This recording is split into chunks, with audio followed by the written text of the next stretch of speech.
Guys, welcome to my vlog, Mer Palomar. Namili-mili ako dyan ng mga kagamitan ng pangkonsina. Dahil akala nyo may pira yan, pero wala yan sa mood. Kasi naningil yan, hindi nabayaran.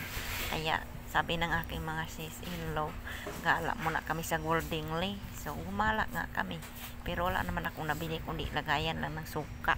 Thanks for watching. At ayun na nga, alas 12 na kami ng tanghali.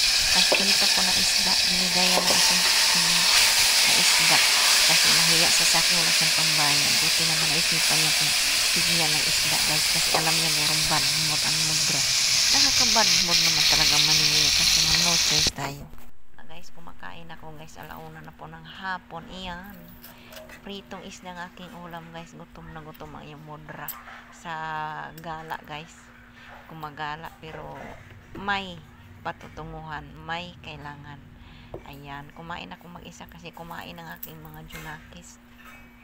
Kaya kung isa na lang kumakain, guys.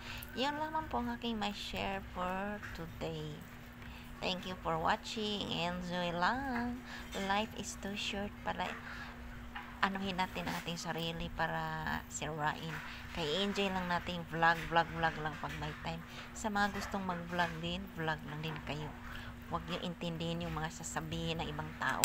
Hindi naman sila nagbibigay sa inyo ng love. So what kung mag-vlog kayo, diba? Ang importante dyan is nai-enjoy ang ating buhay. Kaya yun lamang po. Kain tayo and thank you so much sa inyong walang sawang panonood sa aking vlog. See you lang sa aking next vlog, guys. Enjoy for watching. Advance Merry Christmas. Muli, nagmamahal, Mer Palomar. See you my next vlog. Kain lang. Basta may pagkain, ubusin ang pagkain. O, diba? Sarap ng kain na yung mudra. Wala sa mood yan. Pero kumakain siya kasi kailangan niya ng lakas loob. Kasi masama ang kanyang loob dahil hindi siya nakasingil. Diyos ko, Marimar, ang hirap paningil. Tiis ganda kasi ganun talaga yung ibang tao. Walang isang salita. Bye.